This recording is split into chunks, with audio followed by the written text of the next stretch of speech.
Yeah. I was so into What's it. up, guys? Hi. Welcome to the Soundbounce Show. Hi guys, hope you guys are doing well. I know it kind of sucks right now, or like for the past few months. It's been a rough, I don't say rough, I would say Challenging. challenging and, eventful year. Yeah. Safe hygiene, safe distance, safe everything. Stay safe, stay sane. Stay safe. Okay, so what do we have today? Today's topic, we've got actually, this is considered a new segment. We'll call it Top of the Bounce! Top of the Bounce. Okay. Top So, of the for the Bounce. first Top of the Bounce, we have, we're going to discuss top 3 between me and Rina. The go-to tracks for the best mixing reference. So, what do you think, Rina? Ooh, look, hey guys, I have notes. First one that I thought about immediately was hip-hop rap group called M-Flow. They're from Japanese, in Japan. Interesting. And then this album is called Astro Romantic. And I think it's like the best hip-hop.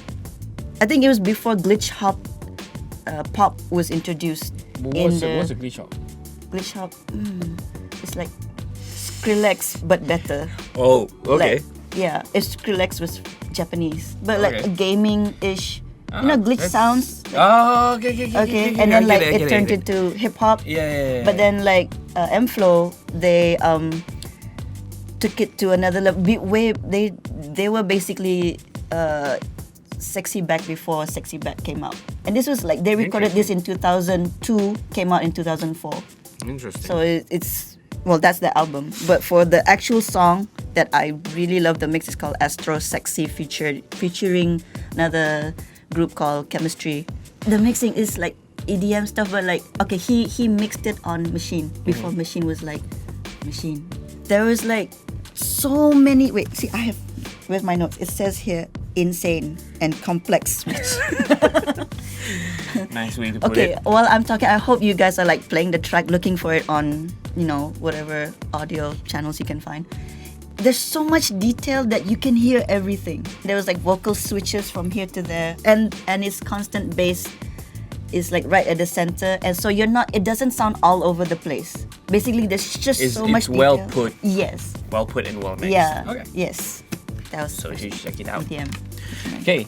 Second one. Second one, something simple, but also I think a lot of rockers would agree with me on this. Foo Fighters, Congregation, Butch Vig. If you get Butch Vig to do anything for you, it sounds great. Okay. Reason why, because the That minute album. you hear it, Yes, the that minute you album. hear everyone is in place properly. Yeah. You can I can actually picture where would Taylor be, where would the guitar and bass, where is it placed just nice. It's this, and it's clean. It's clean. True. Yeah. True. And I think my all-time favorite would have to be number 3, Fleetwood Mac the Chain. Well, for this track, it's so sexy because like the drums was the main highlight, but at the same time it did not exclude everybody else, because like you can hear Stevie and Lindsay, like they're here left and right, they're singing, they're lifting it up, but then you've got Mick really banging on the drums as like a solid center like that, and then out of nowhere in the bridge you hear the bass like introing, but suddenly he's mono, and then suddenly it just breaks out to this fast rock track. Yeah, so it's like Astro Sexy, Congregation, Foo Fighters, and The Chain by Fleetwood Mac. That's my choice, top 3. Yeah. How about you? Okay, so I'm gonna go off from the bottom of my list to the top, and I'm just gonna say one thing. I kind of hate you for saying about Foo Fighters because I kind of picked the same album, Because it's but Butch different. Vig. Yeah, It's the same album, it's right? the same album. Yeah, okay. okay. I choose the song Rope. Actually, basically, Oh, I'm talking about yeah. like the whole album. Yeah, Rope. It's a good Because, album, the whole album. There's like this thing with that album. I don't know why, because it's just it was released in what, 2011? Yeah, 2011. Yeah, somewhere around Sonic like Highway came out 2010, 2011. somewhere something there. like that. Yeah. Even at that time, most albums were like heavily produced digitally, and Oh, they we can chose to choose it like analog. Mm-hmm. Doing it the analog way. And you know, if you actually watch like the documentary like back and forth, you can like see how the process of them actually like recording the album. Like, you know, they don't take shortcuts. You know, they have to play like note by note. God, that album just like really they just greatly kept produced. The tracking just back and you know, like get over and over until they got it right. And I have to say, at this point of time, Wasting Light is a masterpiece. I was like trying to, what is the name of that? Wasting Light. Exactly. So second song will be Breaking Benjamin. Ooh. Yeah. I Will Not Bow. Okay, I can consider myself like some sort of like a fan of them.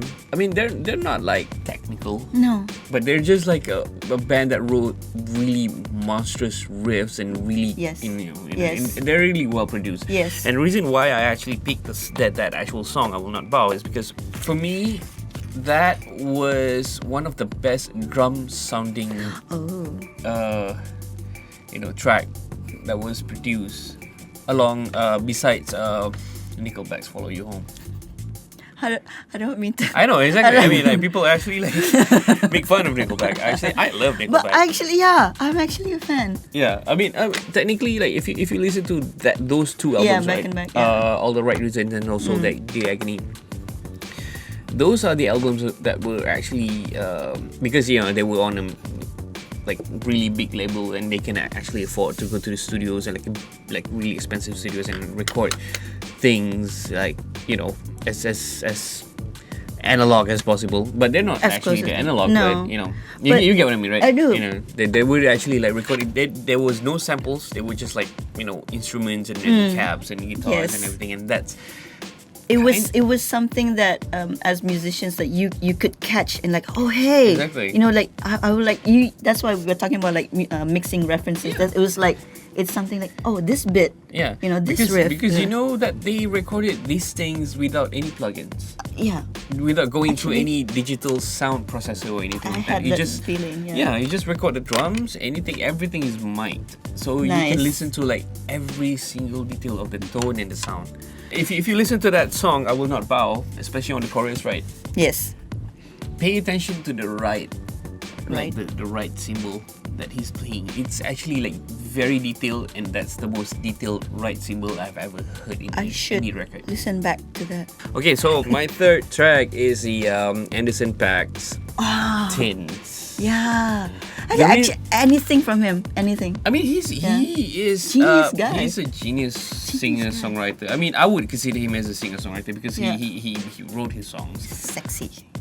And his first two albums, like Malibu and Venice, is actually like, you know, really, really good, I would say. I mean, like amidst all this trap hip hop sounding album rappers trying to do like the same 808 thing, he actually came up with the whole funk, because he's a drummer. He's all like about the groove. I feel like he was a newer version, or like a more innovative version of Jamiroquai.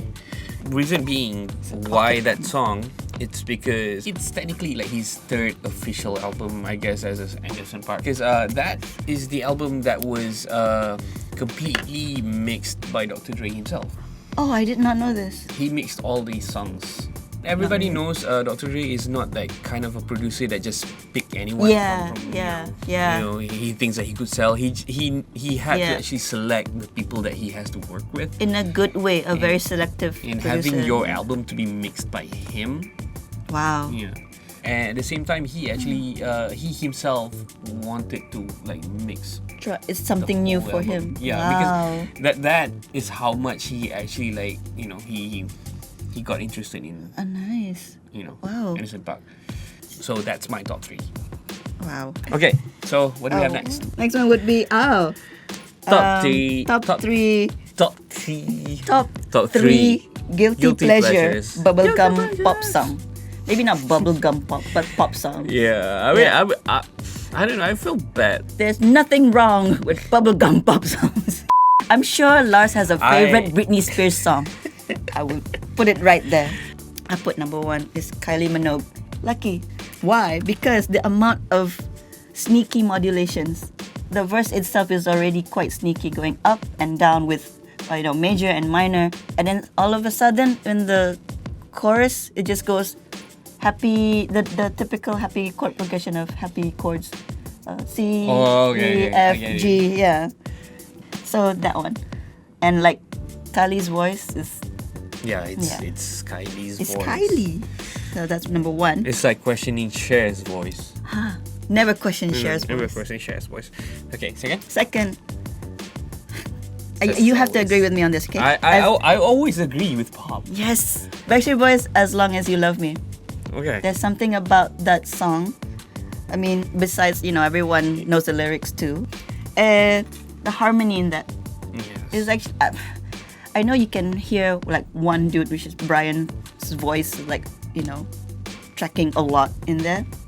But it's a sexy harmony for a typical pop song. I think it And is. that album was like Millennium? Is that the 1998, Millennium second album? Yeah. 99, right? Yeah, before 2000 hit. Also, like, they have it's dumb lyrics. It's the stalker lyrics. And that's the thing. It was the nicest. The simplest lyrics. Yeah. That has the nicest melody. Yeah. That makes it's radio worthy Yeah. to be played over and over. They again. don't care who you are, where you're from, as long as you love them. Come on, you all know the lyrics. That is That's like a lie. super guilty pleasure. Third one. Yeah. This one I'm very proud of. See, I've even circled them because I followed them since I'm a teen until now. I still follow them. Yeah. Hanson, they're good. That's good. Hanson. When they first came out, that Yeah. album, Middle of Nowhere. So the song, It was always Hanson and then Moffat. In between those. Hanson, The Moffat, Hanson, yeah. Moffat, and like that kid, that another solo guy, oh, Jill. So Hanson, Where's the Love? Second single of the first debut album, Middle of Nowhere. Okay. Okay, that song is, well, I'm a big fan of Hanson. I'm still a big fan of Hanson. I follow them ever since. Guilty pleasure. So much guilty. So the song, it's not okay. Lyrics aren't that stupid. The music video is it's in a mall, like a bunch of girls, teenagers. I'm almost like trying to hum this melody that you're gonna hate me for this.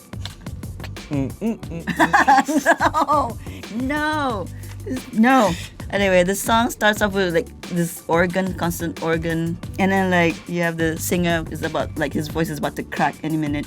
They were labeled as teeny boppers, but they were actually really they are still. I mean, they were talented. musicians. Yeah, they're actual musicians. They played the instruments. They wrote, they wrote the played song, everything until now, and I love them.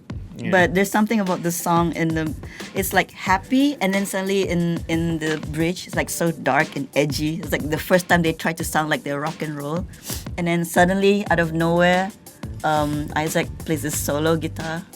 It's like as if like he just discovered the wah-wah pedal. Yeah. You have a listen and then you'll know what I mean. It's really funny, but I love it. I really do. So it'll be Kylie Minogue, number 1, Lucky. Backstreet Boys, As Long As You Love Me. And Hanson, Where's the Love? Not Black Eyed Peas. Okay, so mine. Actually, there's no particular order in that. It's just like It's guilty pleasure. Yeah. So the first one I would say Britney Spears.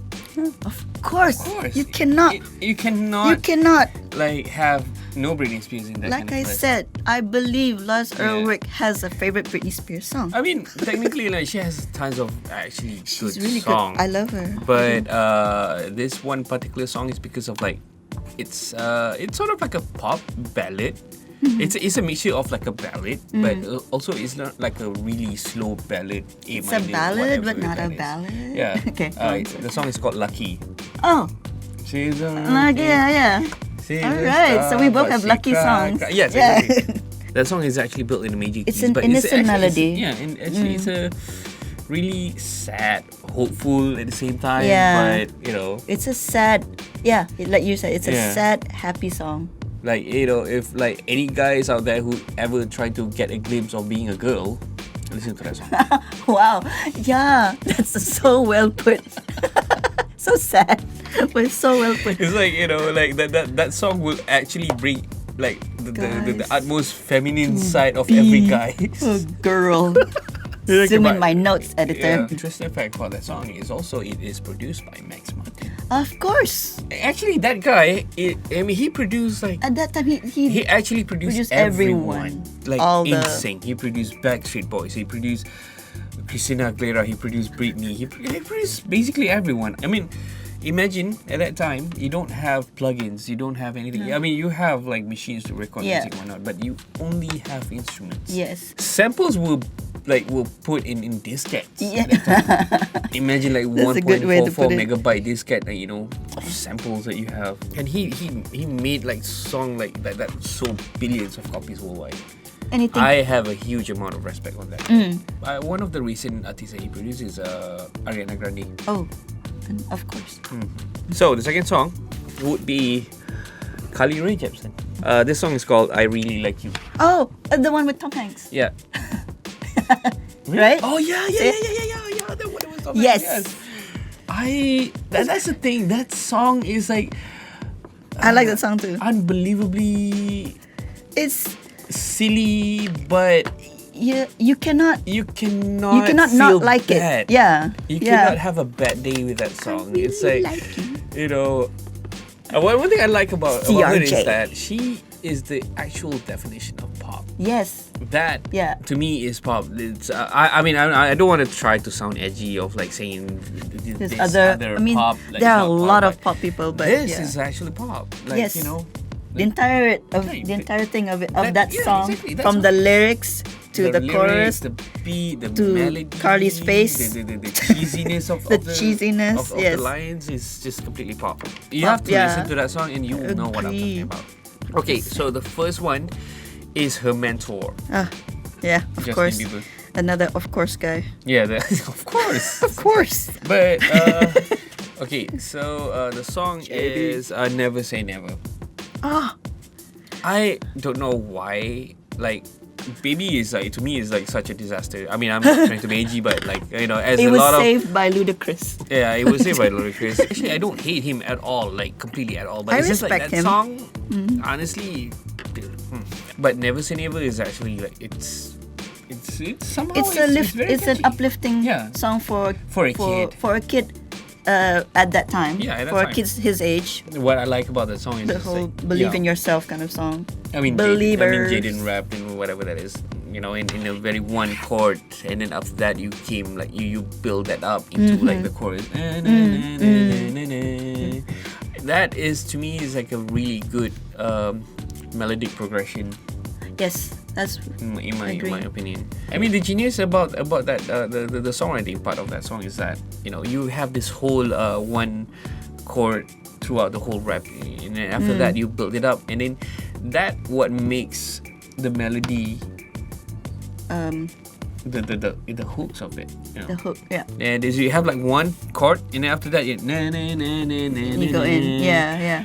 That was I need to listen to it again. that would definitely like stands out in any theory of actually songwriting. Agree.